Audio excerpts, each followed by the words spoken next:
très heureuse de savoir que vous êtes scotché à ce net moment pour suivre l'émission que vous aimez dans Style et Beauté, l'émission qui nous apprend comment se faire beau et belle, puisque c'est très important de nous embellir. Voilà, je suis la Rebecca Boulé, la douceur. Vu que vous nous avez beaucoup appelé, beaucoup dérangé de descendre dans ce beau cadre de Nixon Boutique, mes très chers téléspectateurs, je ne suis pas seule, je suis avec M. Nixon, les responsables de ce beau cadre de Nixon Boutique, juste après ça, et on se retrouve tout juste après. Play!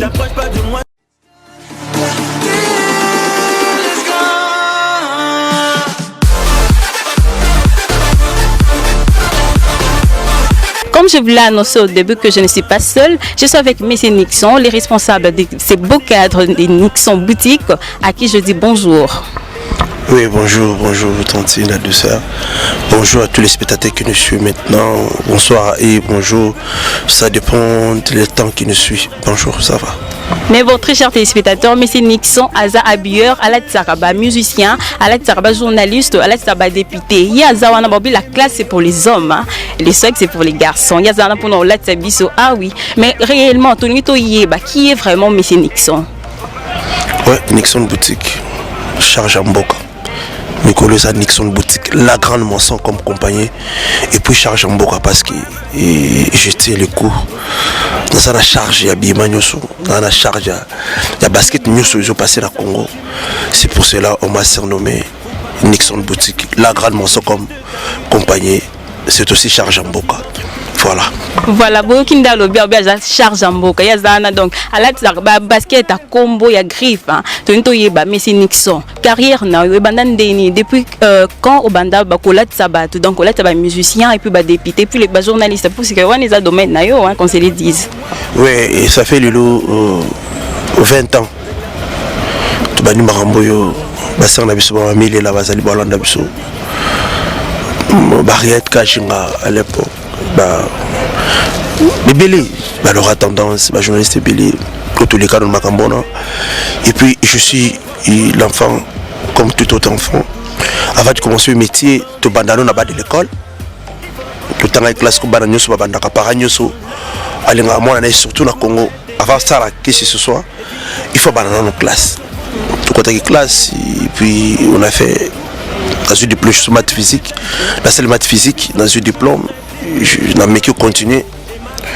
Mais comme ils ont qui aucune des classes et aucune des copes, ils étaient quittés, ils ont passé dans la radio, dans la Kati, dans la salle school, ils ont été exploités.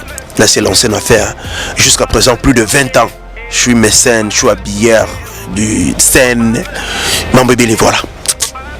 20 ans, ils sont belés, hein. Ce qu'on on est pour bandolat sabat, puisque 20 ans c'est beaucoup. En plus au salamat physique. Non, on peut se gouana et là on a colat sabat, il y a bilamba, qu'on s'en bat coudé à boende to mona.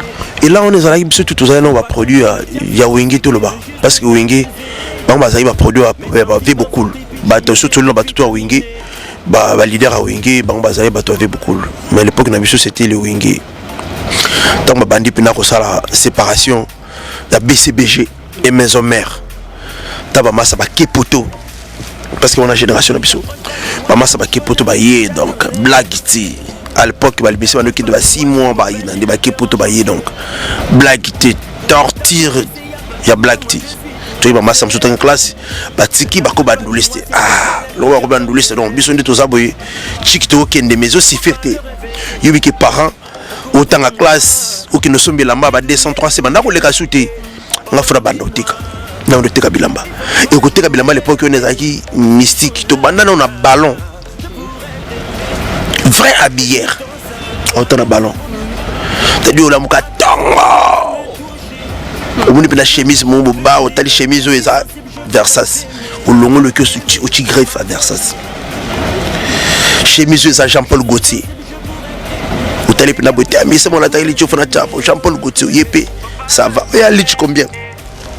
Ou t'équipé, on ne comprend pas, maman, c'est normal. Papa, tu vas noter Kabilamba, et Robert Bangola, Bazoya, jusqu'à. Tu vas la boutique d'habillement. Voilà, c'est ça. Monsieur Nixon, quand tu es vraiment au lat Sarabat, c'est quoi? Au bandant on déni, puisque c'était pas facile, hein. Au bandaka, boina, ballon, au bandant on déni. Les métiers tout ça difficile. Soit ça yoté, mais c'est soit ça yo, ils ont la facile. Mais bon, monsieur Nixon, ba collection boy bilamba bonde to mona yebisa biso so bango wapi nani? Omonisi ko ngai nde nazabu na asiatique. Nde ba masa na Belgique nga mona bela. Nga mona ya Panama, nga naza asiatique. C'est-à-dire tout ce que moi je vends ici, c'est l'Asie. Bref, ko banda Turquie. Tina Chine, eza Asie pour Turquie eza 50 Europe, 50 Asie. Mais ce qu'on a dit dans Zaboy, choix asiatique, collection nyonso bat bayebi ti lelo. Balataka kaka asiatique, c'est-à-dire Istanbul, Vietnam comme basket, Chine comme collection. On a plein de domaines en on a changer en côté ti esoya quoi. C'est que bato belé baloba ke Chine ya babilamba mo ewumela te. Oneki boso ke zaki verte et longue couleur nuance rouge, maye bebo sko elango bilamba parce que yo sala ndene poza ba coude ya boende to mona babilamba kitoko boy. On a vraiment oublié no bien. Mais bato ele so mambo za ba West Africain. Ba bomaka kopo. C'est-à-dire bango bazana savant na bango zala minimum. Soit que asubiro to bilo roi ba blabla. Ba libiso à l'époque on a bilamba kato, oui bien outi. Bilamba kato na ebi. Bato so na palomba ta kato à l'époque wana. Soit tu comme mbati na pas ibotango kitsa pantalon, short, pantalon sur longue. Soit t-shirt à longue. Mais biso to kotala non. Oh. Mais ben repayé 80%. Ya base na bango za na Asie. Neti tantine basket à solo basala kana mokili mobimba. Utara Asie, utara Vietnam. Véritable Nike. Utara Asie, Vietnam. Bato Paris, Bruxelles, bato bolanda bison trois, mutako contre dinga zati. Adidas à solo, autant que basket à sport et ça les marana Asie et côté Europe. Vietnam, on a bien plutôt autant na ballon bébé sur basket à solo, sur comme Vietnam ne sous na basket. Bref, on a. Surtout quel habillement, monsieur Yoji Yamamoto, c'est un asiatique, un japonais. Na poto balata kango. Donc et a griffe le bango pena ya solo surtout biso bato mangala autrement dit ba congolais. Pour me donner soit télémi na Yoji aza vraiment satisfait. Voilà pour les japonais. Yango ce qu'on a identité nanga. Je suis un asiatique. Je m'appelle Nixon Boutique, la grande maison compagnie. Charge à Mboka pour les congolais. Voilà. Ouais, Toyo Kyo, Romandongo Lobi, yo amkolo ba griffe. Et on a répété, babi la classe c'est pour les hommes, la classe c'est pour les grandes dames, parce que oyebi ko lata bien ya ko benga ba mauvais esprit. Oui bien. Oh, et lamba ndinga za palo otikango. Mais ce bakundi yo bakundaka mutu ni lamba. Le seul mot éternel titre dayaka. Tozalaka ne lamba. Sinon ko batumbaka ye, mais ba sinistre mutu. Azaka ne lamba na nzoto. Si batumbi donc bref il embâti et compagnie abiso jusqu'à dernière on a biso asuka voilà tout ça non qui songi monsieur Nixon boutique yo là ça non banane ba musicien ba député et puis ton là ça ba on ba blamba musu bat badaka ba na bon accrédité hein donc aye azubi lamba donc a CPL na pas qui na ya bando peso mbongo malembe est-ce que vous les faites aussi Nixon boutique d'abord pour la musique musicien congolais moroté t'as dit ce bazar 100 plus de 80 musiciens congolais. Alata et l'onanga. Si ce n'est pas habillement, shorty, même à tel netboy. Alata. Donc, banda mambo yokala à l'époque, pour musiciens, hommes réputés, Alata lamba un asiatique. Ah, tantine. Très difficile. Même à l'époque, vieux Makanda, vieux Ranson Igwe de la forêt Pesanga, temps présent. Voilà. C'était toujours une discussion pauvre qui, puis son âme repose en paix, Basanka, Baya Machini, Yama, à l'époque, Bereti, Watanabe, tous à la ensemble. Bah décider, bah Pesanga clip. Pour l'habiller mon album à temps présent. Mais c'était difficile. Est-ce que Oleka? Nixon, est-ce que va porter se cabisoter via PSLB, VP sans la chance? Et ta clip à temps présent, bon monango. Et bouja. De Rosala Malewa, dégâts. Jusqu'à présent, pour te dire qu'il est en bas, ils ont la limite de battre. Nous avons besoin de West Afrique, nous avons besoin de Bilamba Mongoboy. Ils ont la qualité de la bénéfice de Bango. Mais biso to le lot que non, ils ont la frontière, partout où tu as la voilà. Si quand ça moi qui songi bilamba wana ndé dans tunaki bilamba wana bayaka ba pesi mbongo ndambu parce que ba bilamba muso ça cher qu'on se le dise aya pesi mbongo ndambu et puis mbongo muso so bakisa osala ngo tantine so lingo ko ya na Congo nde mera osala mambo ya crédit surtout dans le monde de la musique et puis dans le monde de somme talati de lamba akangi photo ati Instagram ou bien la Facebook pas photo mbongo laisse tomber quoi bosana na yo est-ce que na poto be bandima kao nga na poto basi bandima oh nga na ba masse belé ba basket to kenda poto belé TV za radio te auto la TV pour chaîne monnaie des numérique je crois que la biso partout dans le monde la première chaîne numérique et puis la PSTV ouais PSTV première chaîne numérique poto en tout cas ba comprendre bango ka kende na McQueen et puis ça ba combo ba quelque chose au monde après ça soki 585 € ou bien 650 € si je me trompe pas aye pas Nixon boutique un simple 200 un simple ça kinga simple 200 kingani azu basket bon monta koteli mona mboka mbongo parce que ka yango wana to salaka muta tsango pona medef la poto et puis si petit 700 200 €. Mais nga kana McQueen boy aye apesi nga moi 200 moi ça kingani moi 300 kingani monta facilité mbongo ekoti na mboka et bien là ba to ba comprendre mbona trop on est baba on va dire ça c'est 1220 1220 €. Mais mutoye pananga Nixon. On a combien? Exemple ta 200 € atindelinga. Exemple to tinda na poto mon ta satisfait. Hier finissage nyoso akena maison. So ba zu basket to ba kena maison vers ça ba tiem so muta pona oyo ke bosa neza maison vers ça. Bosse bobe umila na ngotala ti boye baby na. To leka mamona kala. Tasko kini za munda pasi. Mito teka ba basket wa 200 250 150 muta sombi. Na ba kina pasi muta sombi parce qu'il est l'original.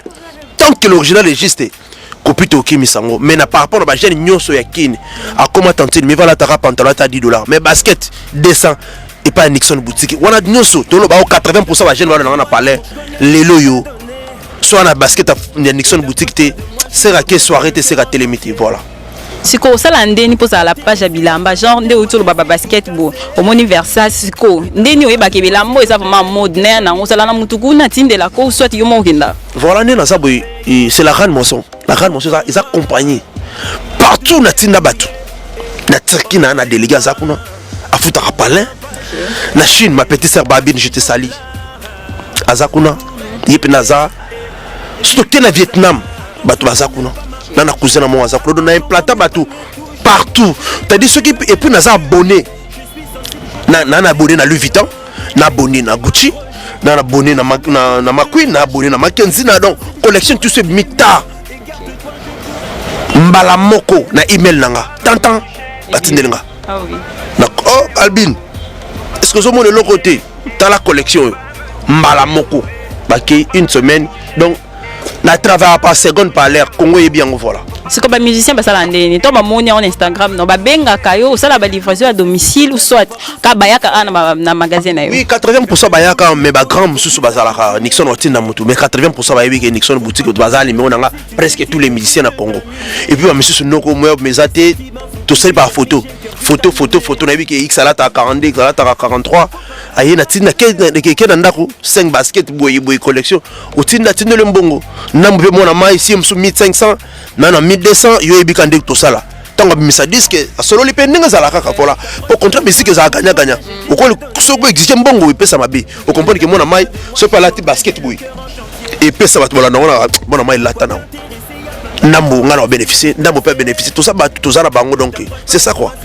Voilà. Et puis particularité à maison na yo hein boutique Nixon et différent en quoi il se distingue des autres c'est la différence ni les arawana voilà ce qu'on a na différent moi je na teka biloko scénique moi je suis pas trop classique par rapport à la différence na teka biloko brutal c'est-à-dire à combo quoi biloko à vitesse ya lelo c'est-à-dire ngaso na biyo olati olega inapercité pour pas tout ça Nixon a quoi biloko sombre té on a ce qu'on a bazara moins de chance par nga moi nga na zaboy on a tout au barberie c'est-à-dire son a l'équipe tout à la non garçon na pina kilo na bandi na sei ti likolo na barberie c'est-à-dire mutu atali ka boté o azana kililo ce que particulier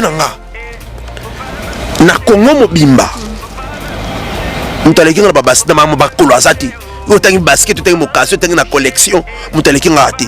Deuxième, na vitesse. C'est-à-dire mutu pas qu'un anniversaire mo batala qui des soirées mo bomise mo ça la clip pose la bien aux obligeants les capables Nixon boutique. Quand des Chinois dans au bon biloko ba chinois. On appelle ça bien Chine na biloko ba chinois ko tanti na sala stade de martyrs. Obi depuis stade de martyrs tout le bukanati. Na be événement to sala bon ko lembo ça la collection costume bien basket. Aux appels technologie. Toute cette distraction voilà. Bon poto siko ça va massa tout bazar poto akala ezala ba to distraction mais poto le va comprendre ako betole certains baskets abeti le pantalon jogging short journée le kitoko ba massa lelo yo akene na Louis Vuitton apesa 1500 batika la muke 1200 na Louis Vuitton 100 na Louis Vuitton batika la muke ba comprendre que ba mélangeaka biso na bango po bazala clair et puis po ba ya vacances c'est ça se passe en coulisses voilà. Ok, donc ça une petite transition. Ola kisabiso et lambo donc genre chemise on a basket ou simbane. Donc lambo ya vert donc là on a basket nini. Puisque batu misous ba on a rabo lambo mon frappe en un jour. Mais blog lamba soirée et ça l'andeni. Juste une petite transition et puis on se retrouve tout juste après. Play.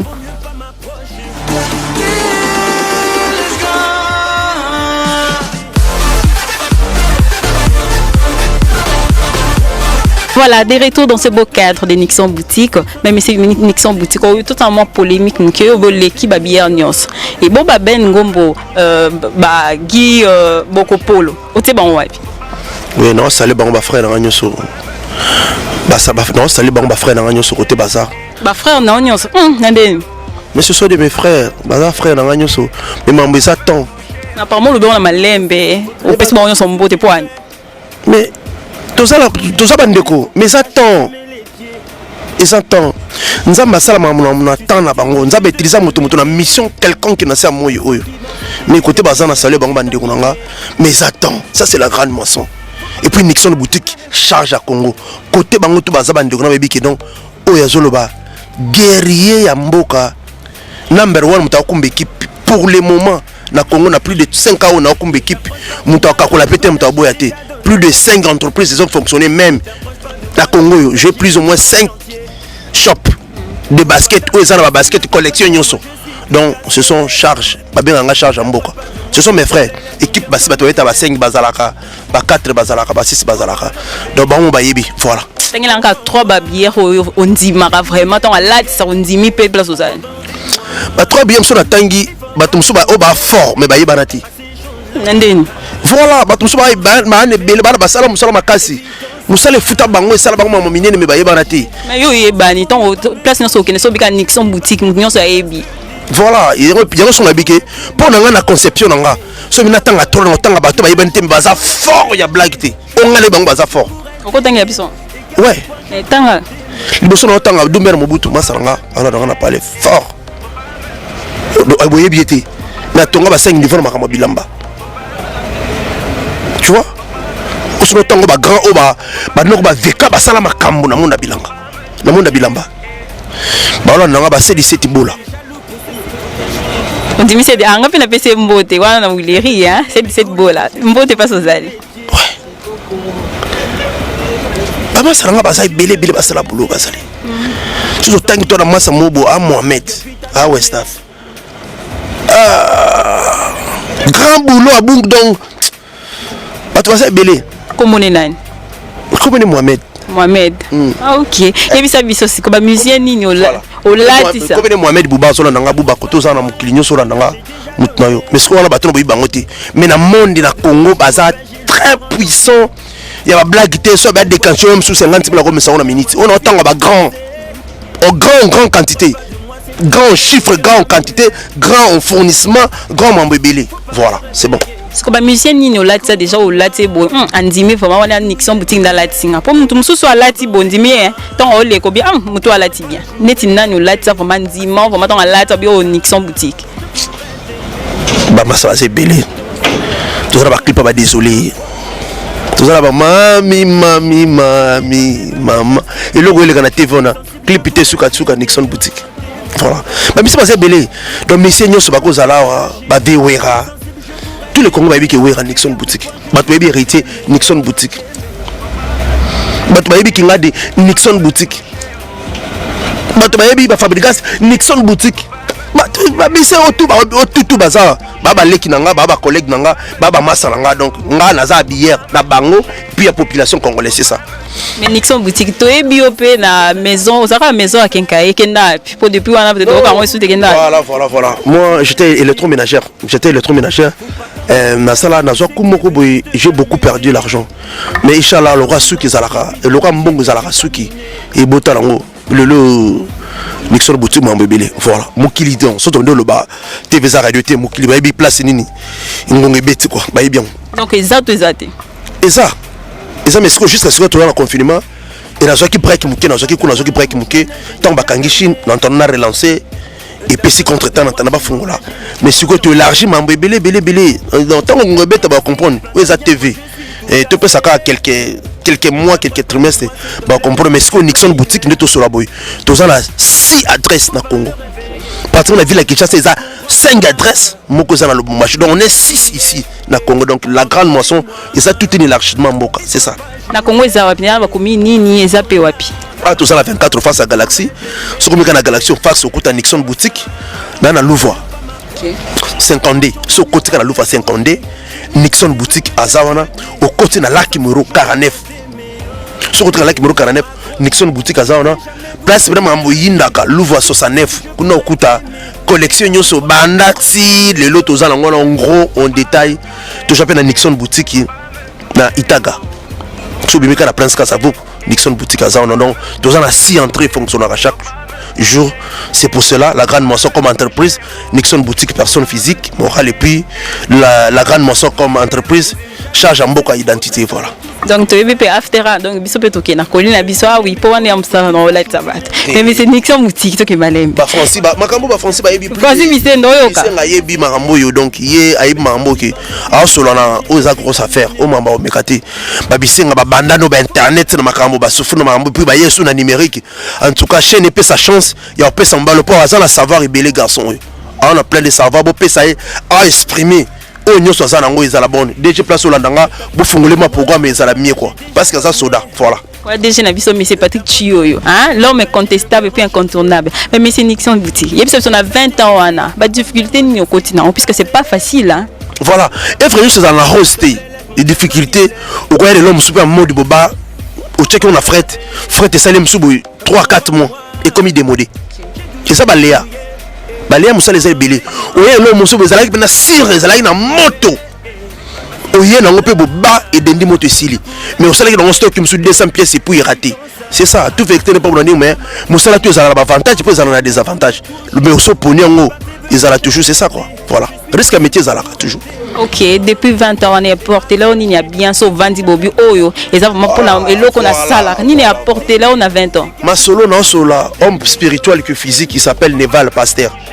Bango pena depuis 20 ans ba simba makambo bonzambe ba yebi makambo nengzo tambola surtout le but faisait Nixon boutique la grande moisson et les lamba est portant ga belé il a même manga mokili mobimba Asie Europe na tambola et lamba et pesanga ba adresse ngana na ba adresse qui fonctionne j'ai des adresses dans un immeuble voilà dans un ba locataire de l'ambé salanga déjà le mutu voilà ya lobezate le bezé belité voilà on a pissé maman voilà. Est-ce que la exhibition ba blamba nini balata na moi parce que ba mebele ba confondaka hein ko la exhibition que lambo so na lati chemise na pantalon ou bien na basket ou simba body o de côté les mots la exhibition voilà. OK lambo la na moi ça na moi belé net mikolo to kende boy pyjama de se conforter à contenir j'allais bosser avec la chambre mais le so tali da désolé to pesi pyjama mutaro ki na ona babouche na babouche à Vuitton pyjama na Vuitton boyaki parce que Vuitton avec Vuitton à ça les soirée à quel avait fait anniversaire donc ba donner changer mon habillement et ça lamba là on les a été voilà ce que ba pyjama to be on blamba butu ndine sel buzz bo bato comme na ba jeune fille na ba jeune garçon ba comme ba pyjama voilà il lamba sa saison et puis ça ndingi ba couturier ba sala mam na bango ndé balansaka voilà metti le pyjama et ça non ba collection belé voilà tout ça là c'est ça c'est Gucci donc na Gucci oui abetka pyjama quelqu'un la basket pe à Gucci à ça n'est plus makambo ils sont normal les gars mais l'époque ben les gars tu sais il a mis nous sur la chambre donc monde ça varie toujours. Voilà, so ça bilamba là tellement moi ça bilamba ba tout bien on va été quoi. Tout ça na voilà, total puisque c'est important. C'est vers ça. OK boy. Et ça allait bien. Short adversaire basket. Et ça allait bien. Toujours tout naviguer na été et short adversaire à Kena basket à McQueen. Ça va passer. Donc tout ça peine chemise voilà. La chemise. Vous avez ma chemise à Dior. Vous avez ma chemise à Dior. Mettez ma chemise Dior. Vous avez un basket à Dior, donc ça va aller. Tout ça. Et les qui? Skotoko est Baba Blambo. Et ça, c'est garçon de Boko là. Parce que normalement, c'est plus garçon dans ma basket. C'est biso. Ouais, biso. Bino bolataka. Moi, bino de biso bolataka. Pour ma short, pour ma basket, pour ma lich, ils ont mis ces balataka. Tu peux me pénétrer barberie sur moi. Ils ont pour les dames. Justement pour les dames. Mais pour la biso, ils ont bino bolata. Mais pour la biso. Pour la bino biso boito là tes até pour maman des donc compliqué voilà tout ça pena maman zopo minito na mukili mon baba mona voilà c'est comme zopo do là ton ani il faut là qui ça pour la basket bien mon ngamo la ça termine exemplaire dans la berberi banda c'était licolo donc naza boui normal naza on berberi ma sopa berberi naza c'est ça la mode varie d'une façon une autre c'est voilà tout ça là-bas Dior ou bête la basket à Dior ça va aller donc c'est ça maman ça bon ça moi c'est facile mais yo mon c'est compliqué on est allé voilà donc c'est bien mutaye yo ko ponele lamba parce que comme tout monde ça bonixon anniversaire na la il faut na ça ndeni ana conseiller mon maman so du basket à Dolce Gabbana oyo basket oyo yo to créer na short à basket na short moko Gabbana ou bien na blouson moko na costume moko net ça a été ça costume et que mais veste yo quoi bâtiment mobile pas là temps ça a été ça costume a été donc yango ils a moi bon genre c'est-à-dire costume oyo akokindi la basket à Versace tout ça la harmonie des couleurs et qui est facile alors encore là on a moi ça costume a été donc moi à ta torse il y a tika moi fantasme qui il est non c'est normal tout ça là basket oyo exemple nous t'as vu ils ont la genre la costume nous avons t'as vu là oyo voilà voilà. Et puis là, c'est moins trop compliqué. Mais ça c'est facile. Sur le qui est puis na ndenge ya biso boy. Donc fashion police. C'est ça. Boulon kitoko. Donc on cause un torse ni à là, ça dérange pas. Voilà clip. Ati les pantalons slimika muki.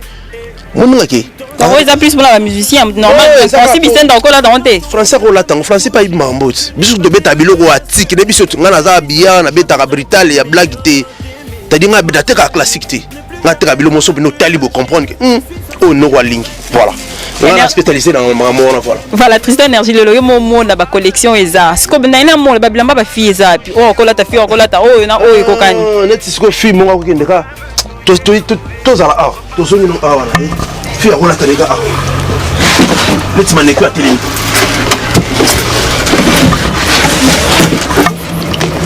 Bon. Vous te maner que venez dans ça n'est bien. Pour ça qu'il y a dehors, c'est que ça les harmonie de couleurs. John Soleri, mon pantalon genre Barberie, ça va aller. Tout ça peine à yo. T'as la fille de malade.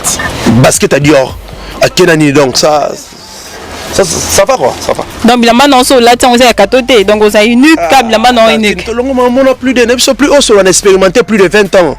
T'as dit maman on sera on a bien choix billard de carrière de la décennie plus de au boulot langa tenté donc qui venait dire que nous charge en boca Nixon boutique voilà. Voilà, CP M. Nixon. Donc nous sommes arrivés à la fin. On peut biso numéro nayo et puis quelques salutations et puis votre suggestion par rapport à l'émission. Ouais, en tout cas, voilà on a biso net bato ceux qui bato basana sa moya malam bazalaka. Là on passe trop à pouler le kiso chinois noir. Ceux qui n'ont pas hésité, mais biso monsieur to comme machine té. Olingaka. Mon ami propre. Lui s'appelle Bruno Lubika. L'argent toujours propre. Yo bina mbongo eza ngona makilati, mbongo normal. Yo Bruno Lubika. Et puis to la na biso, ba pasteur Neval bazamo panzi. Ba massa nyuso bana biso, héritier du trône. Elle s'appelle Nicta. Yaya Nicolange. Yaya richesse. Votre papa t'aime beaucoup. Situation pour la première mission, tout cas, c'est diction malamu.